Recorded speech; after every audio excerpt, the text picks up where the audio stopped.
So Ritah yali chali wange nnyo, whereby I could talk to Ritah every day nga ne bwe mmala olunaku nga sinamukubirako misana ye ng'alina okunkubira ekiro ne twogera. Era n'olunaku Ritah lwe yafa yali yakamala okunkubira essimu ku ssaawa 6 ne twogera okuva ssaawa 6 ogw'ekiro mpaka ssaawa 8 bw'ati nga ngamba Sharon njagala okero ojje ku kkooti ya president.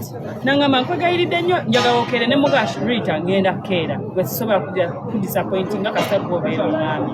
So we are very close. Lwansonga yali yandabamu kiri nga ngamba nanga Sharon. Olunaku olwaleero ennaku z'omwezi 24 omwezi ogwokubiri lwe lunaku bannakibiina kya National Unity Platform lwe bajjukira omulwanyi waabwe lwe yattibwa. Ebiseera ebyo baali tebannakyaka nnyo kutta bannakibiina ki National Unity Platform, era tusobola okugamba nti ndowooza gwe baatandikirako okuteekawo embeera okulaga ba foot soldiers tebasobola okutandika bakolako obulabe obw'amaanyi. Bano ono baamutomeza mu mmotoka y'amagye bwe baali nga bagenda ku kkooti bwe baali bavunaana His Excellency Robert Kyagulanyi Ssentamu. Yali agenda mu kkooti eya Buganda Road ne Ritah Nabukenya naye yali omu ku ba foot soldiers abali mu kugenda ku kkooti okubeerawo ng'abajulizi basalire His Excellency Robert Kyagulanyi Ssentamu omusango, ensi yonna etegeere nti yasaliddwa omusango bwe guti ne bwe guti. Bwe batyo mukazi wattu tebamuganya kutuuka ku kkooti gye yali alaga, emmotoka y'amagye n'esobola okumulinnya n'addusibwa emulago era tebasobola kutaasa bulamu bwe. Bw'atyo n'ava mu bulamu bw'ensi eno.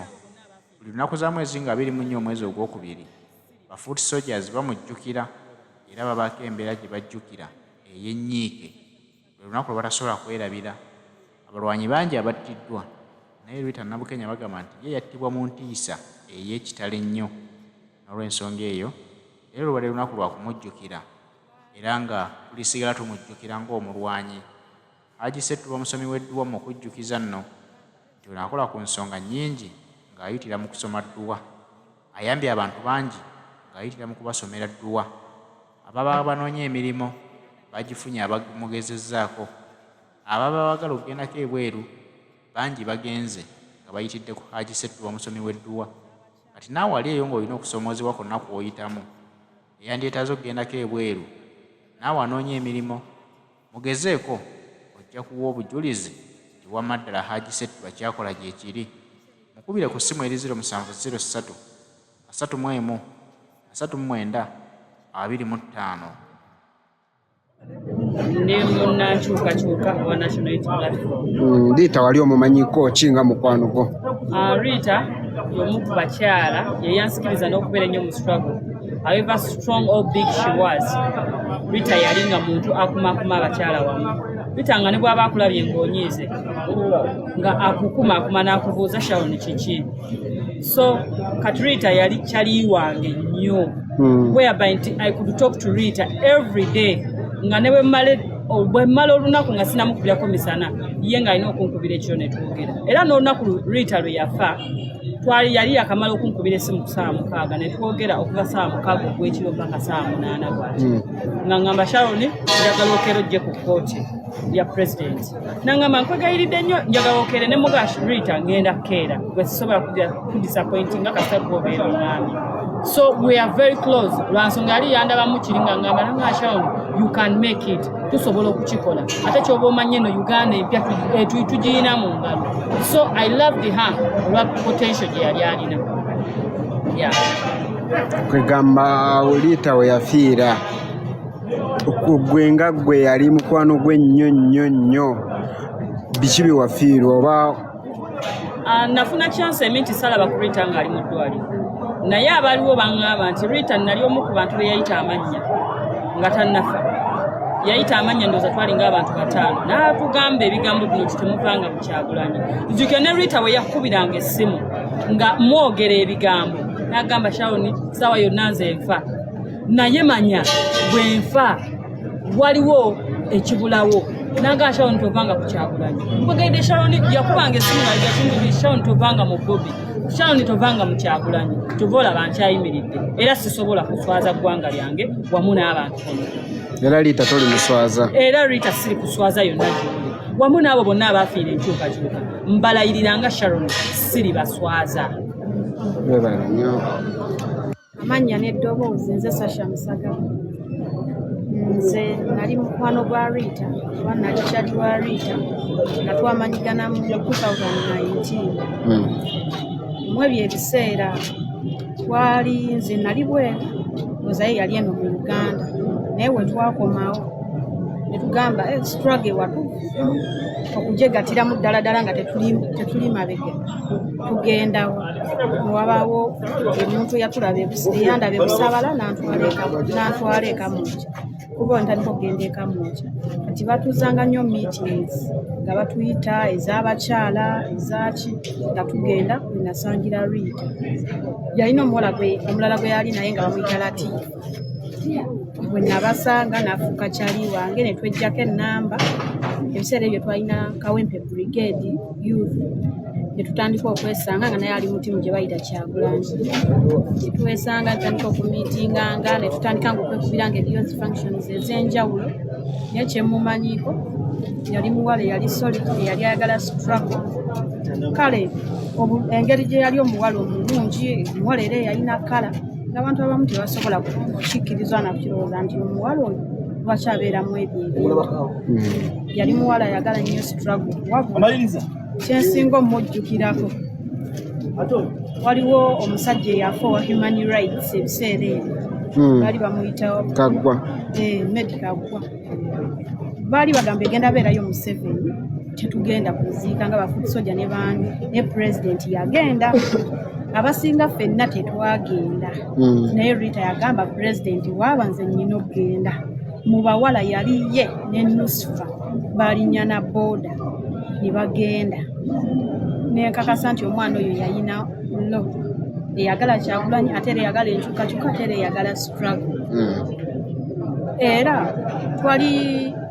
bakava okuziko oyo musajja Medi Kaggwa nze nkeera nengende Dubai twateesa nali nze naye ne Shuki ne tuteesa ne mbagamba nze kangende ebweru nkole sonde emmotoka egenda tukolaki etuvuganga mu campaign kobokaali nga biringa byasa kobokaali nze nengenda e Dubai naye nali eyo Dubai era nga sitebenkedde nakolayo looza myezi 2 nga ndaba struggle ensuba nga ndaba ground tekijja kunyuma nnyo nga siri ku ground ebiseera bye batandikira ne program gye bayitanga sabula tugende twalinga twogeranga ku WhatsApp nga ndaba nnyo mba nga nze emirimu gyange nga tucommunicating agamba komawo ebyabyabitukaleke komawo e Uganda tutambuze struggle jangu wona dda tujja nakola babiri kweno tujja kola basatu kweno program nze naawe ne Shuki tujja kolako basatu era nangamba komawo kati nange nentandika ofumba obwongo ng'omuntu kuba nali mu kiyumba nzize nti e Uganda nembufumba nenzi naye olunaku lwe nakomawo enkeera waalwo ate Ritah lwe yafa nga tetwerabye kuba twali tuliziganyiza okusisinkana ku popopo waliyo consultation wali consultation nibagamba tujja kwesanga enkya ku consultation kati nkomawo nensooka mu saaluuni okukola enviiri nemmala nkubira Shuki essimu nti Shuki muli luddawa ne ba Ritah olaba okukwatawo nti essimu Shuki naŋŋamba Ritah bamukoonye jangu emulako nesooka kikkiriza nga mmanyi oba bamukoonyeko obukoonyi katono oba biki nesooka nemmaliriza bya saaluuni nemala neŋŋenda emulago okutuuka emulago gyali miranga myereere nga sakikkiriza nti Ritah yafudde kagamba sitole yali y'amaanyi mu kufa kwa Ritah kusaidiyo nnyo buli mwana kyamukola bubi Shuki kyamuyisa bubi n'azirika ffenna kyatuyisa bubi nga twali tetukikkiriza go ge mazima bwatyo Ritah agenda ova e Dubai saamulaba kolunaku lwe nayinsuubira omulaba olwo lwennyini lwe yafa lwe twali tulaganye osisinkana ku popo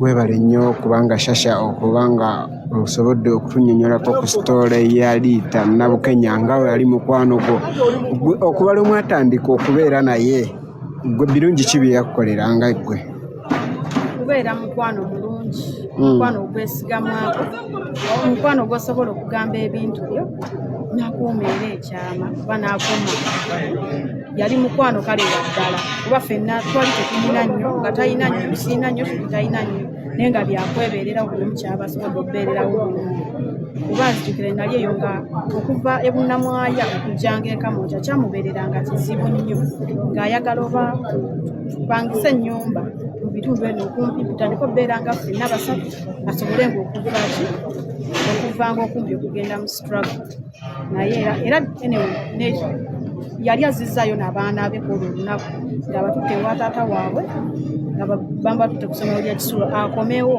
etukakukoko tulabe ki ekiddako ki kye tuzzaako ne bwe tugenda okubeera. Webalenya amanya kyoleko kyebonenga bulijjo. Ritah yali mukwano gwo. Ritah omujjukirako ki? Ritah yali mukwano gwange nnyo era mu byafaayo abaana abasinga wano abasinga bali ku maanyi ga Ritah okuba n'omutima okuba n'obumalirivu n'okwagala nnyo struggle nga bwetambula. Ritah yali mukazi wanjawulo mu bakazi b'ensi ndaba yali ayagala ensi ye ate nga kyasazeewo abakoze eki twabeeranga ne Ritah naye ng'oyogera na musajja kuba twakulaba nnyo ne Ritah oba oyogera ne Ritah oba oyogera na musajja tudda ku kino kiba ekyo tumujjukirako bingi nnyo bitasobola mwerabirwako kubanga era omusingi gwonna kwe tutambulidde nga gurupu kuba balinga ne Kawukiro Jazz tutandikawo ekolawo ttiimu Kyagulanyi era mujjukire nnyo nga tutwala akapande emagere wa pulezidenti akasookera ddala tubeera ebusaabala mu miitingi ezo zetwakola nga tuli mu ttiimu Kyagulanyi jjukira twalinawo nga zigurupu zaalinga ngezi nga waliwo ttiimu Kyagulanyi waliwo Firebase Army zaalinga 3